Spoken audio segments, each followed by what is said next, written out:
Good afternoon, this is Rupert Thompson, Chief Investment Officer at Kingswood Group. It's 25th of January and I'm now going to run through key developments in the markets last week and also our thoughts going forward. Well, last week global equities resumed their upward trend.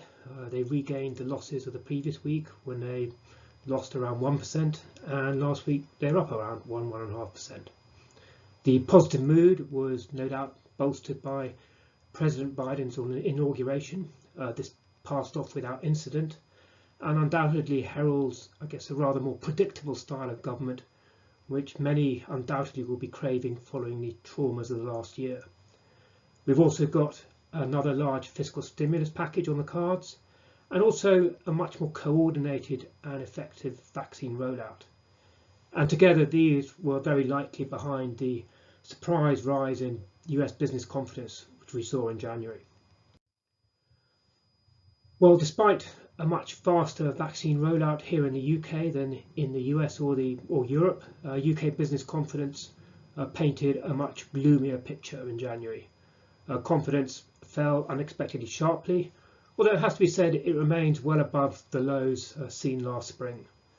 And December retail sales did nothing to relieve the gloom, failing to bounce back from a sizable 4% or so lockdown related decline in November. And just to compound the gloom, we had sort of the recent moves by the government to squash, as it were, any lingering hopes that lockdown restrictions could be eased considerably in March. Well, given all of this, it's hardly a surprise that UK equities took their cue and effectively underperformed last week, giving back some of the outperformance you'd seen in the previous couple of weeks. And here in London, we are very much left to, as it were, draw comfort from the flurry of snow over the weekend, which at least for a time created a brief burst of magic, well, at least until it all turned to slush. Well, moving abroad, outside the UK, Chinese equities and also technology stocks both saw a renewed burst of outperformance last week, both seeing gains of around 5% or so. Very much the rotation into value stocks has been trumpeted at the moment, the rotation away from growth stocks and the winners of last year's into the laggards, into the value stocks. Well, last week we saw a reversal of that. Even so, we still very much believe this rotation towards value stocks, away from the growth stocks, away from the winners of last year has further to run over coming months, if, and this is absolutely critical, if we see a sharp recovery in global growth, which at the moment is being penciled in from the second quarter. Well, this rebound is very much based on a smooth vaccine rollout, and it's very much what the markets are pinning their hopes on. And it has to be said, it is still very much the most likely scenario. That said, the logistical and supply issues hampering the vaccine rollout in Europe highlight that this is still not a done deal, even if the current vaccines continue to prove effective against these latest variants of the virus. Well, going forward, growth is going to be absolutely key to equities, seeing further increases from here. Indeed, the strategists at Goldman Sachs have helpfully named the current stage of the equity market cycle as the growth phase. This is very different from the first hope phase of a market rebound following a sharp sell-off.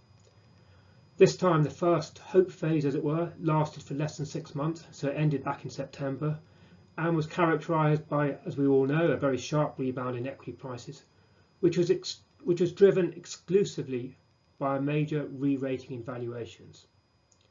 This second growth phase, by contrast, usually lasts for a number of years and typically sees considerably slower and considerably smaller gains in equities.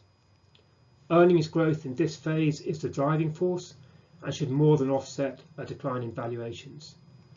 And in this respect, the start to the fourth quarter US reporting season has actually been quite encouraging. While earnings are going to be down on a year earlier, initial results are beating estimates significantly, and this is for the second quarter running. The banks or the financials kicked off this reporting season, and they all basically beat expectations substantially. This week, tech stocks are very much going to be the focus, we've got the likes of Apple, Facebook and Tesla all reporting.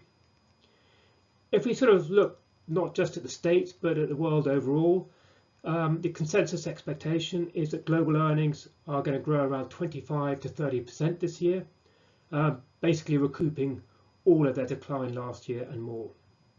And while a lot of the talk, a lot of the focus at the moment is very much on whether current high valuation levels are sustainable or are they not sustainable, I think earnings are going to be just as critical in determining market prospects over the coming year. So in that respect, do keep a close eye on this forthcoming US reporting season. Anyway, that's it for this week. Thank you for listening, and I'll be back again next week.